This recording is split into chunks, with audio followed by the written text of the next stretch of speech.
I'm Jennifer. I'm Hannah. All right, let's start this over.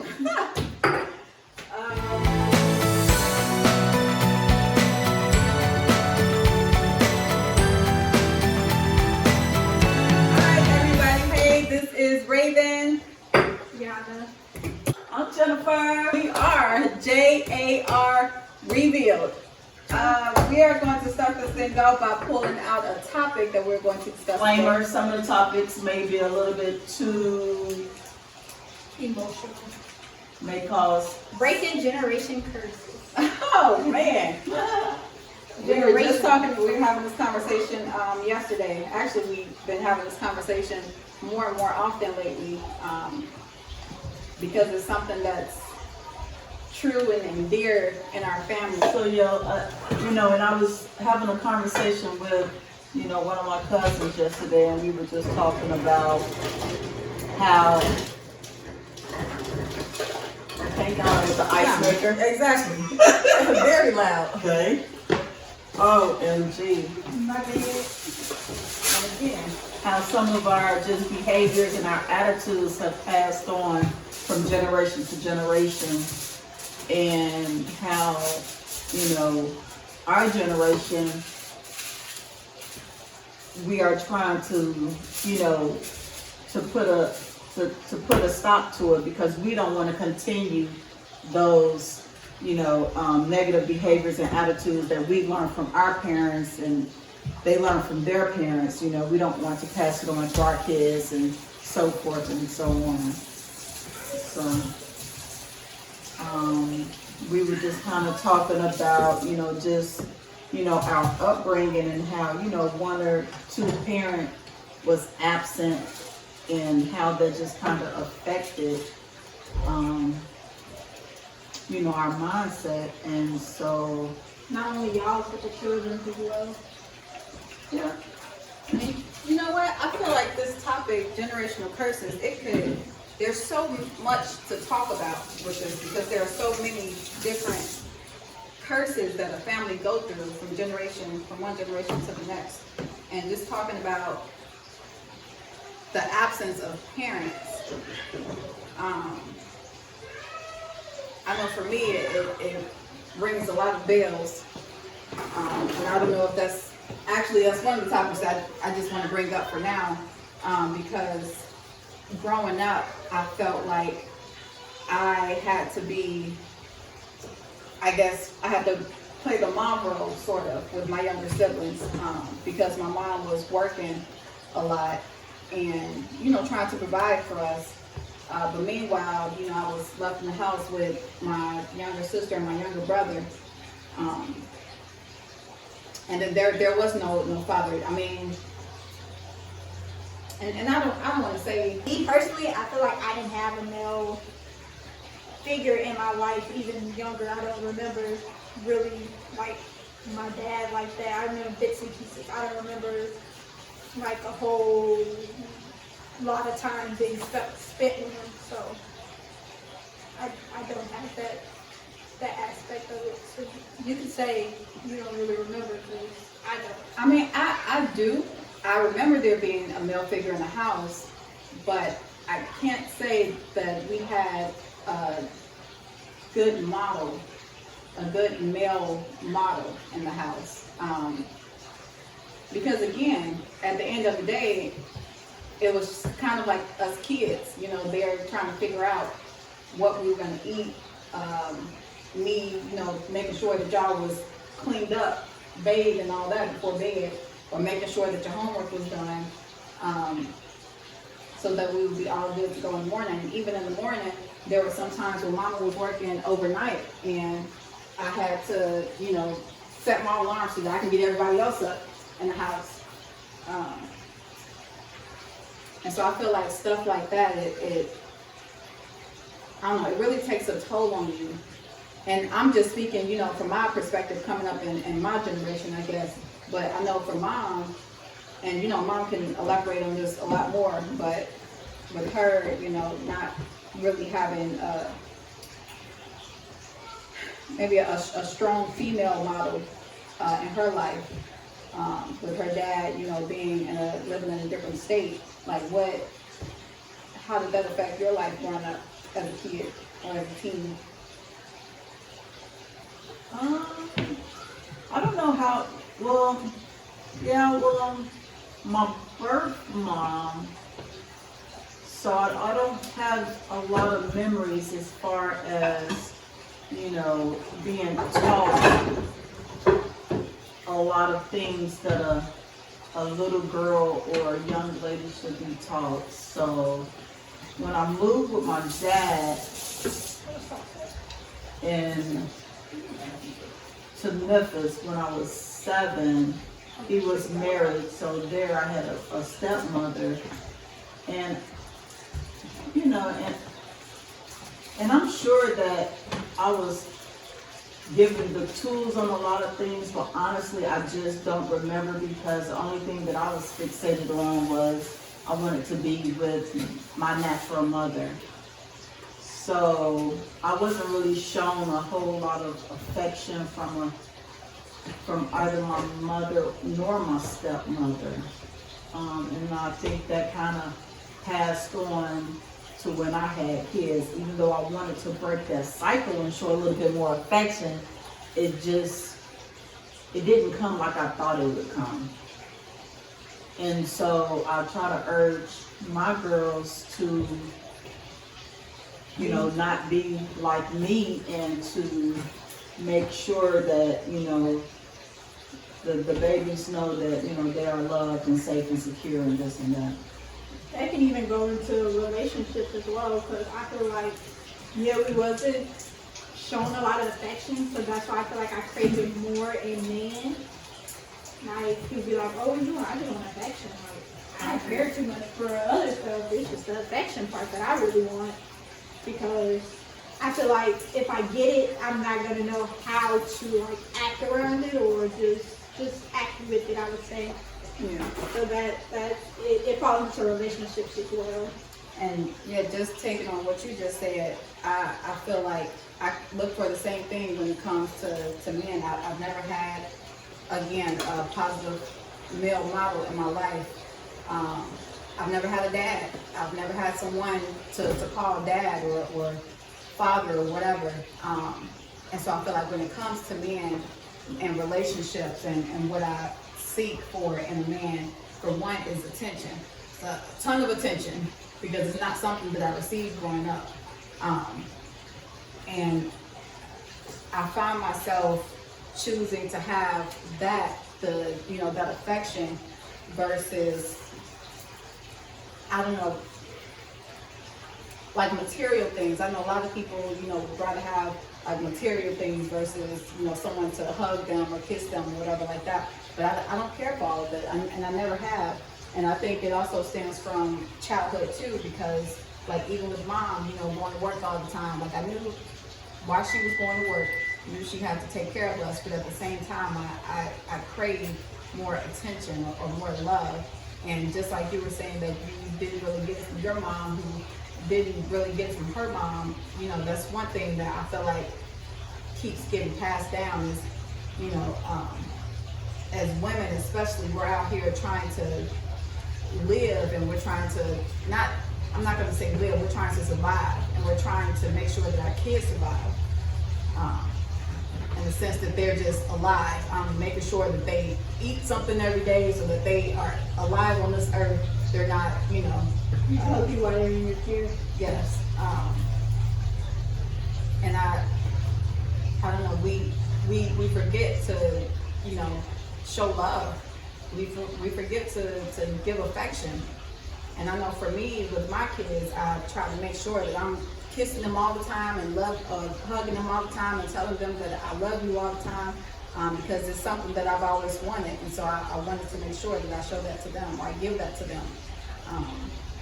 That's funny, because I was talking to a person, and a mutual friend, and I was showing how like their mom, like they have both parents in their household, and it's like I have to sometimes watch what I say to people, because if I see that their mom is like doing too much, I'd be like, oh, you're spoiled, or you're a baby, like grow up. And I have to like stop that, because different people, different households, but I have to realize what I say, like everybody is not me. People are raised differently. So people with 2-parent household, I see different stuff. I have friends who were raised with 2 and friends who were raised with 1, and I see the complete difference.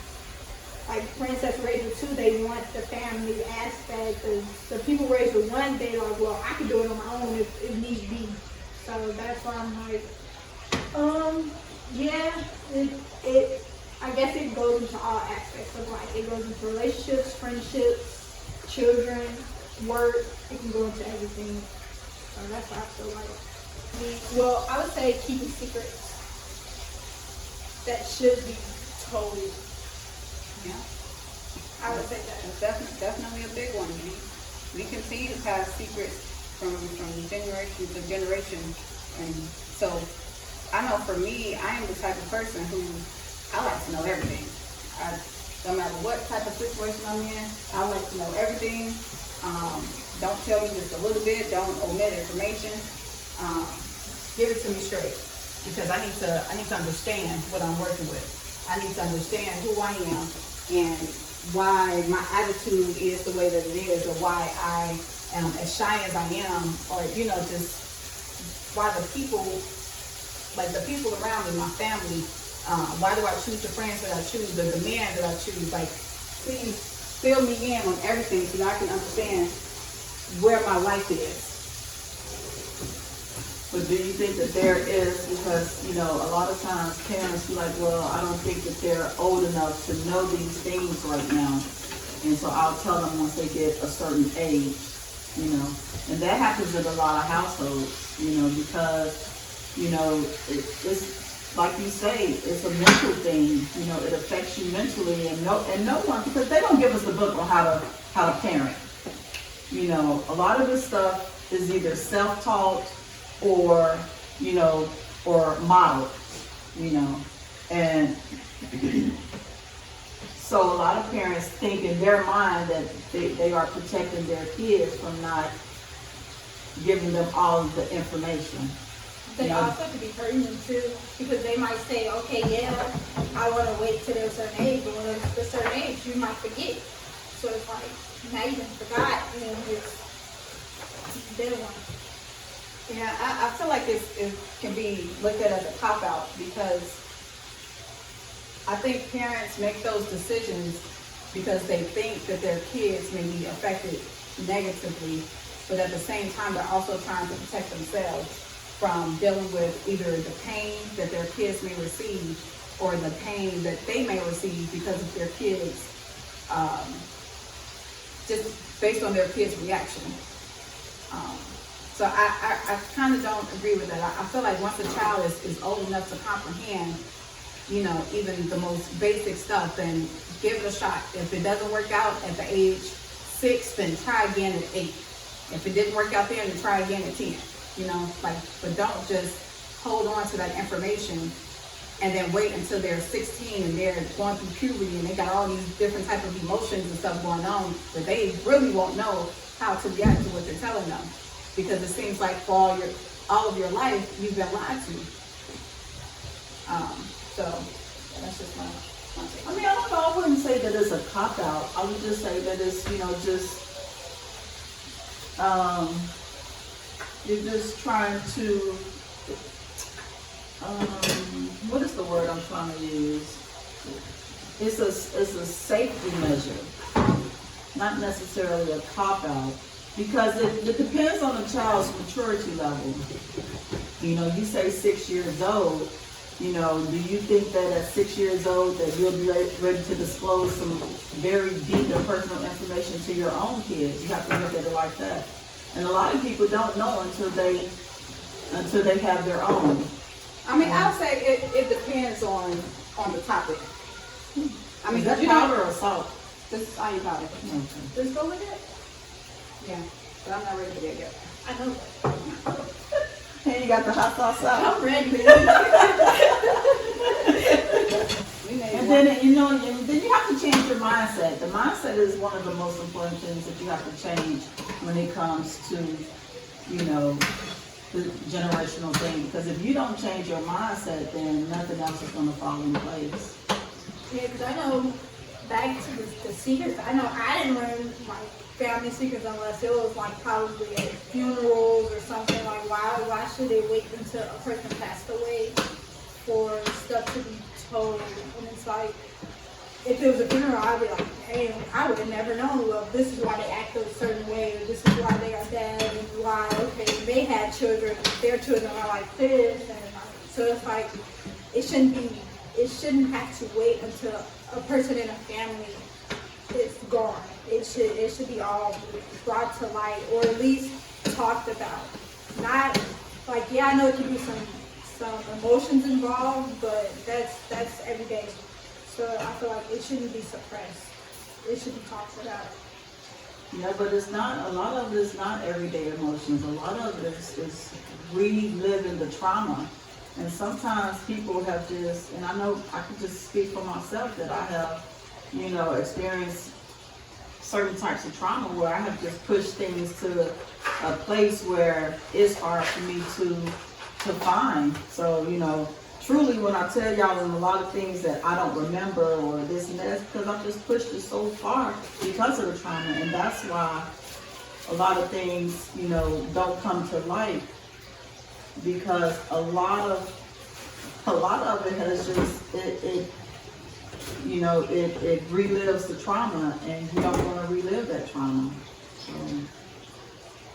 And then, one of the stigmas back then is, African Americans, what stays in home, what happens in home stays in home. You don't air your dirty laundry out. Once you go outside of that door, you don't talk about what happens inside the home, And so that was just one of the things that, it can be a hellhole inside of the home, but once you go out, you put on a smile like everything is okay, because that's what we were taught, to just, what goes on here stays here.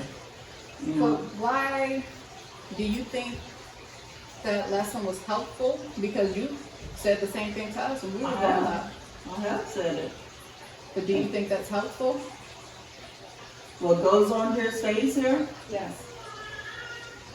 I don't know.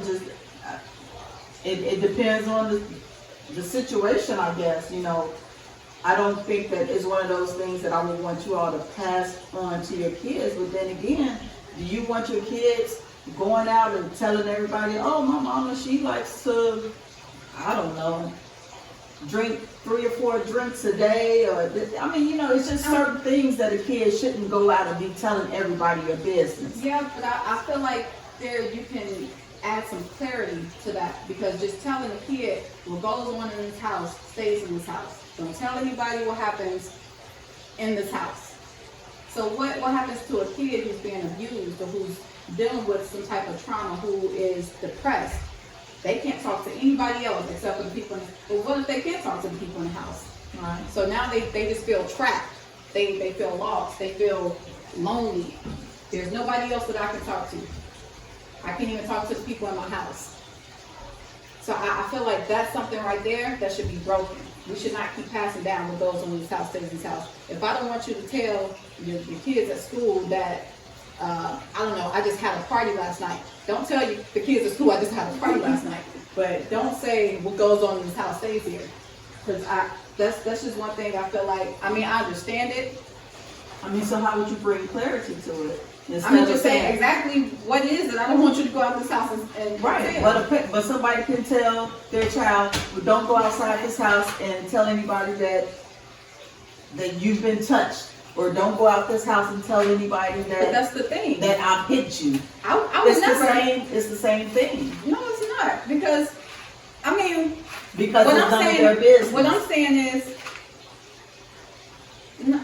what I'm saying is, don't make a child feel like that they are trapped. Have to bottle everything up and keep it. Yes. Don't make them feel like that they can't have anybody, like they can't go seek help, or they can't go find somebody else to talk to. Because you can't always talk to the people in your house. Sometimes you find comfort in a teacher, or a friend, or your friend's parents, or a pastor. I don't know, anybody else. Somebody that you randomly met on the street. Like, you can find comfort in that person. I'm just saying, don't don't make them feel like they have nowhere else to turn. Like their only Okay. option is the people in this house. So do you think that from early on, when you're talking to your kids, you say, hey, you know, I want you to understand that what we do is our business, but you know, if you ever feel as if you are in harm's way, I want you to go to a trusted adult, somebody that you trust. Yeah. And I want you to confide in them. I don't want you to think that you have to bottle up everything inside of you and keep everything inside of you. You know, naturally, I want to be the person that you can come to and talk to. But if you feel in any way that you can't talk to me and be honest with me, then please go to a trusted adult, somebody that you trust. Right. So that's something that should be a dialogue that should happen early on before even saying. So I'm just asking, is that the line of, you know, of dialogue that you think should happen in homes? Yes, and that To be right there specific. is something that never happens. There's never a conversation with kids. Or at least there wasn't when I was growing up.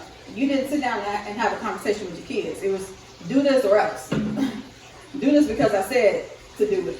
That was it. Why? Because I'm your mother. Because I said so. That's it. Period. Period. There was no, oh, okay, come talk to me. Or here, let me talk to you about this. Mm-mm. And that's why we're trying to break that, you Yes. know, with you and your kids. She's the only one that has kids. But sometimes I feel like I, give them a little too much freedom to talk. And Lord, I deserve it now. And I never want to shut them down or make them feel like, all right, don't talk to me today, because they may take that as, all right, mommy's upset, I can't talk to her. Maybe I'll try again tomorrow. Well, I probably shouldn't even try then either. I never want to make them feel like they should just be shut down when it comes to me. Like, tell me everything. I don't even care what it is. I may react some type of way, and we talking, years into the future. But I definitely want to be that person where they can come to me and tell me whatever is going on. I'm trying to learn now not to be so negative, or not to be mean, or not to be judgmental. I don't know, just take everything as it happens and figure it out. Because you gotta understand, your kids, they're gonna have to learn some of the lessons by themselves. But you can help them. Like, I'm pretty sure you made mistakes in your past. Oh yeah. You can't expect your children to not make those mistakes. You can tell them about your mistakes and be like, okay, well, this was the result of this or this or that. So I feel like it can be like that. You can't, everybody has to go through their path, their way, their lessons. And everybody. Yeah, but they need guidance too. Right. And like you said, like, it would totally help if, the parents was like, hey, this is what happened to me when I was a kid. Just in case you come across a situation like this is an option for you. Like, this is the way that you can handle it. I didn't handle it so well. I wish somebody would have told me, to do this, or I wish they would have provided this type of information, or gave me a reason, something like that. And I feel like that's another thing that can be broken. We just need to have more communication. There's more communication. We need to be more open. We need to be more honest. This is a completely different time. We can sit down and talk to each other, even if we're afraid that somebody's feelings are going to get hurt. But at the end of the day, I'm telling you this because I love you, because I want to protect you, because we need to break the cycle. And that's it. I think I learned that the hard way. I used to take what everybody said to me and just was whatever, whatever. But now I see if a person really cares about you and cares for you, they're going to tell you something that it may hurt you, or you may feel a certain way, but later on throughout the day, you're going to think about it like, well, dang, they're right. Like, I am moving this way, or I am doing this, and I need to take a step back, think about it, or move a certain way. So I learned that the hard way, because I'm hard-headed, I know that. But communication, it goes back to communication. I feel like it is a time now where, since we're all older and we're have more knowledge, I would say, it can be where, okay, we can sit down and be like, well, this, that, and the third. So I like the communication aspect and the capacity. Well, if nobody tell you to go in I and know. start eating candy. We can go on and on and on about breaking generational curses because, you know, it covers all aspects of it, whether it's relationship, family, parenting, or whatever the case may be. So we're definitely gonna, you know, Put it back in the jar. fold this back up, put it in the jar, and mix it back around because, you know, it may be a part 2 coming soon. Yeah. And we may Sooner than you think with this. Yeah.